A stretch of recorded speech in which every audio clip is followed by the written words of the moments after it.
More now on our top story. Donald Trump's former national security advisor Michael Flynn and his guilty plea to charges of lying to the FBI. The US president has so far been quiet on these developments, and talk is turning to who next might be implicated in the investigation into Russian meddling. Patty Culhane has been gauging reaction on Capitol Hill.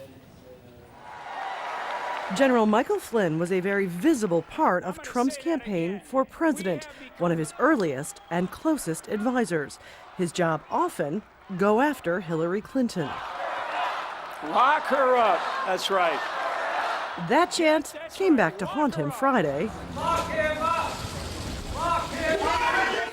His guilty plea will make it that much harder for the White House to downplay the investigation that the FBI now admits is looking into potential collusion between Russia and the Trump campaign, which the president has called a witch hunt. Well, I think most of us believe it's not a witch hunt or a hoax, and that the FBI director and all others believe this is a legitimate concern. For their part, Democrats dismissed the White House assertion that Flynn was a minor figure in the administration.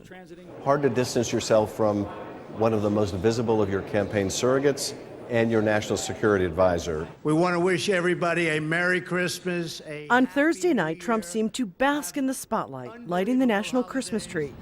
It was a much different scene after the news broke Friday. Reporters kept out of a planned photo shoot in the Oval Office. The president, who seems to love to talk Comment on Michael Flynn being indicted, sir. and tweet, stayed silent. General Flynn is the fourth person close to President Donald Trump that's been caught up in this investigation. Now that we know he's cooperating, it's pretty much guaranteed he won't be the last. Patty Culhane, AlJazeera, Washington.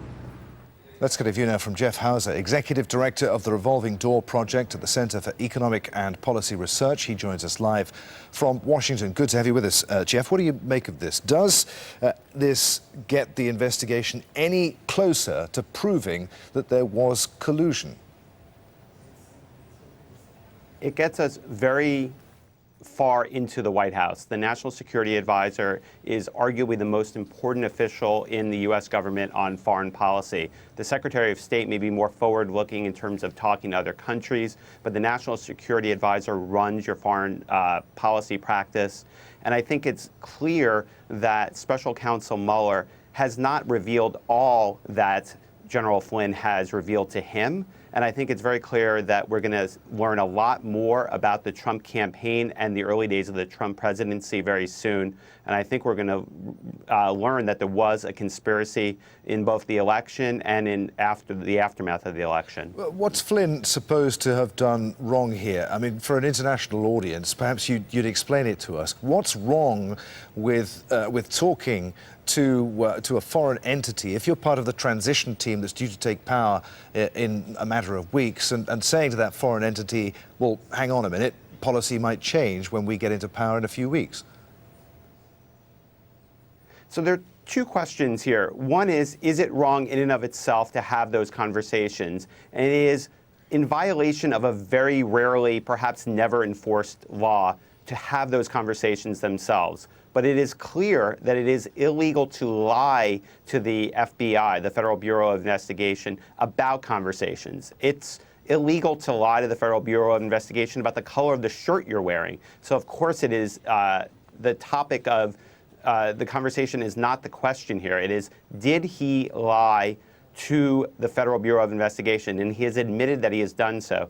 But he also had exposure on any number of other criminal fronts. And I think the general belief is that he is, as of now, not admitting to those actions, but that if he had not pled a deal, he would have been prosecuted on a host of different fronts. So what are Mueller's tactics here? As you said, that this indictment probably only represents a fraction of what Mueller knows at the moment, or of what Flynn was willing and able to share.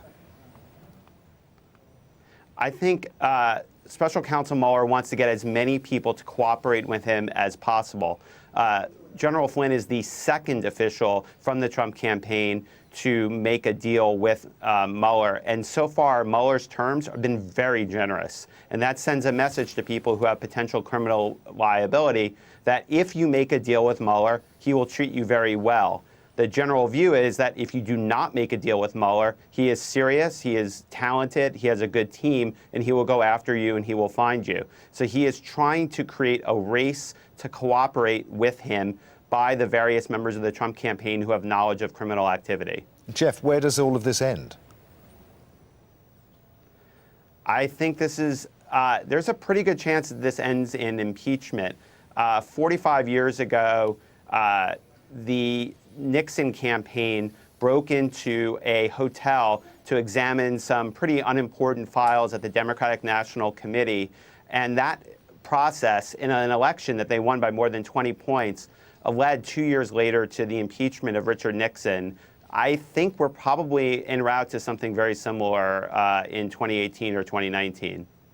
Good to talk to you, Jeff. Many thanks indeed. Jeff Hauser, their Executive Director of the Revolving Door Project at the Center for Economic and Policy Research. Thanks for having me.